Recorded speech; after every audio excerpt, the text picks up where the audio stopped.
You've been fined $80,000, the woman announced, waving a glossy envelope like it was an invite to a gala, not a legal landmine.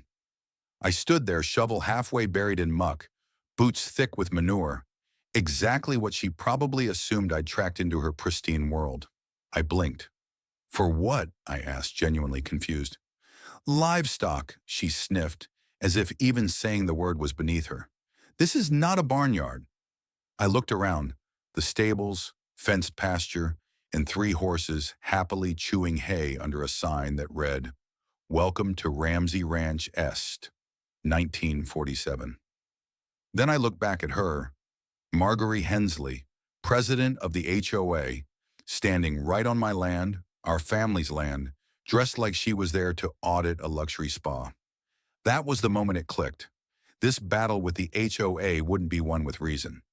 No, it'd take strategy, and lucky for me, I had a barn full of it.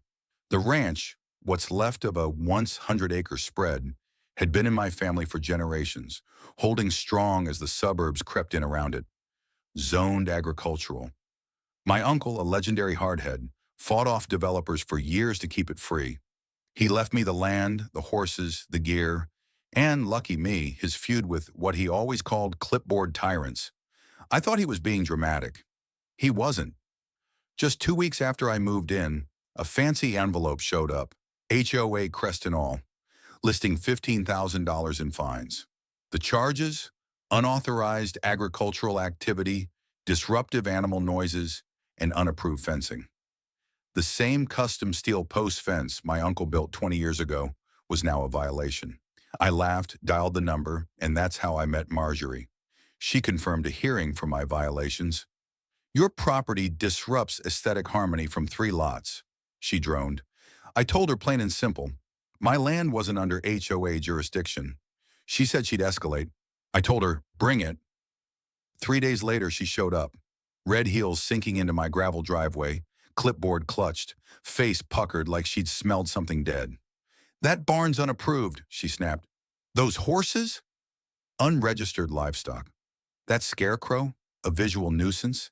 She even asked if my horses were vaccinated against community spread, like equine flu was going to take down her Excel spreadsheet. I offered her a coffee. She declined and scurried off. Then came the hit. A laminated, double-sided red sign staked by my mailbox. Notice: HOA fines pending. Property in violation. It spooked my gelding, Max.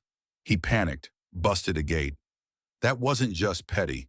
That was sabotage. I yanked it out and marched to the HOA's lavender-scented shack, slapped it right on Marjorie's desk. "You trespassed," I told her. She smirked. "Community access overrides barriers," I laughed. "Not on AG-zoned land." Her smirk twitched. She hadn't realized I'd already confirmed with the county. My ranch was not in her realm, so naturally she upped the fine, $80,000 now, for non-compliance and some made-up retroactive nonsense. "Explain that to a judge," I said. "Gladly," she replied, though her confidence faltered when I mentioned my lawyer. I wasn't trying to antagonize anyone. I was just feeding horses, fixing fences, doing ranch life like my uncle had. But Marguerite, this wasn't about horses or noise. It was about control. And my ranch, it was a direct challenge to hers. The neighbors split. Clara, whose kids loved my horses, brought carrots. Others turned sour. One yelled for me to ditch the stink. Another swore horse manure was too loud. Then the HOA taped an eviction notice on my barn, a duct-taped Word doc. I left it there as a badge of honor. But Marjorie wasn't done. She had a 6-foot keypad-locked gate installed across my access road. Overnight, a shiny plaque read, "Private Community, Access Controlled, HOA Authority." My name? Not in the system. I was trapped. The feed truck driver said HOA reps told him my address was unapproved. I had to climb my own fence just to get to town. Humiliated but fired up. Sheriff's Deputy Tom showed up soon after, snapping photos. "Obstruction of a public right-of-way," he muttered. Marjorie rolled in, beige SUV, smiling like she'd just won. "Officer, is there a problem?" Tom pointed. "Your HOA installed this?" She launched into some nonsense about informal annexation. Tom laughed. No such thing. He handed her a citation, said the gate had to be gone by sundown or the county would remove it, and bill the HOA for it. Marjorie? She turned purple. I grinned. Contractors came that afternoon, unbolted the gate while she snapped photos of post holes like it was a crime scene. That night, my barn got egged. Marjorie's retaliation. Next, my barn's water pressure took a nosedive. The horse troughs were bone dry. Turned out the filter was jammed, stuffed full of mulch, deliberately packed into the intake pipe. I swapped it out, filed a police report, and hoped that'd be the end. But 2 nights later, HOA golf carts started circling my fence at midnight, alarms screeching, headlights blazing, spooking the horses half to death. I shouted, they peeled off. Morning came and so did the evidence. A hay bale slashed and soaked in motor oil. No question now, it was sabotage. That's when I snapped into full security mode. Motion lights, trail cams, a drone sending real-time alerts. And it paid off. The footage? Gold. Carl, Marjorie's husband, lurking near the stables. An HOA board member, dumping milk on my gate's keypad. Marjorie herself, snapping pics of my horses while on a call claiming they were disease-ridden. I had enough. I sent a cease and desist to the entire HOA board, complete with printed footage, zoning maps, everything. 3 board members ghosted her. One even apologized, said he hadn't known the full story. But Marjorie, she doubled down. More fines arrived. Pasture noise, weather vane, pollution, and barn light violations.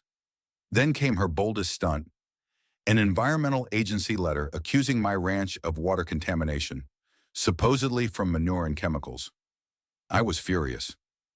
I handed over spotless water and soil test results.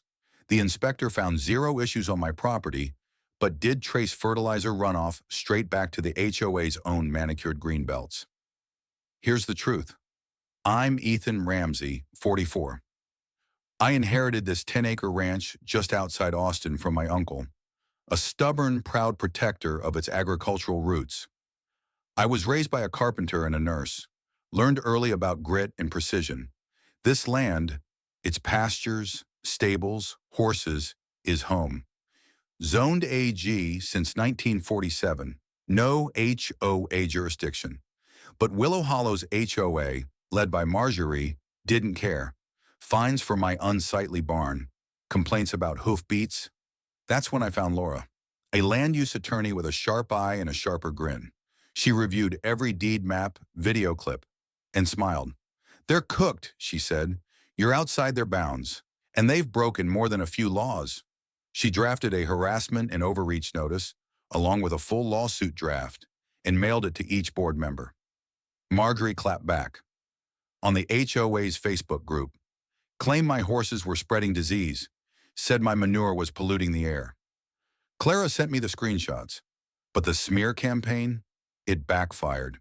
Neighbors got curious, not angry. Families started visiting. Kids brought carrots. Some even offered garden compost. The ranch became a local favorite. Laura had an idea. Confront Marjorie at an HOA meeting. I wasn't a member, but the road easement gave me rights to be there.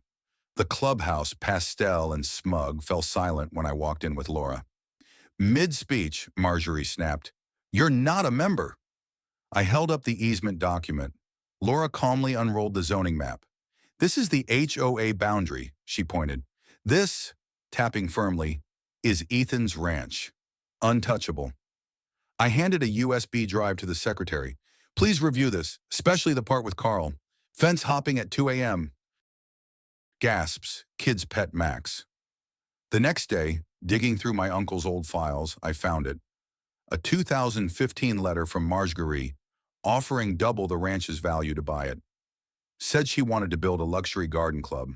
My uncle scrawled "hell no" in thick black pen. She never hated the ranch. She wanted it. The captain took one look at my permitted fire pit and laughed. Another bogus HOA safety complaint. Next, they claimed I was running unauthorized events, accused me of operating a tour business. Laura shot back, "Prove it, harassment." defamation, interference, emotional distress. We named Marjorie and the HOA, sought $250,000 in a restraining order. Subpoenas dropped. 2 board members quit. 1 offered an affidavit against her. At the next HOA meeting, Marjorie tried one last gasp, proposing a rezoning of my land for community development.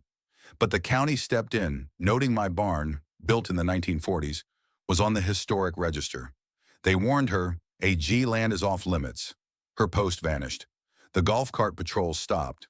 Then came an offer, a settlement. Drop all fines, pay damages. Silence. I refused. I didn't want silence. I wanted the truth. In court, Laura shredded them. She presented the buyout letter, the sabotage footage, the runoff data. Marjorie folded, admitted to the offer. The judge voided every fine, awarded me $200,000, and issued an injunction. She appealed, lost, then resigned, citing hostility. Her house sold quietly. She vanished to another HOA. I rebuilt the barn, added a training arena, and hung a new sign. Ramsey Ranch, horses welcome, Marjorie's notes. Neighbors took selfies, kids rode for free. She sent me a letter, half apology, half excuse. I filed it away, saddled up Max, rode at sunset, and finally felt peace. My uncle's legacy stood tall. Freedom won, not just for me, but for every neighbor sick of clipboard wars.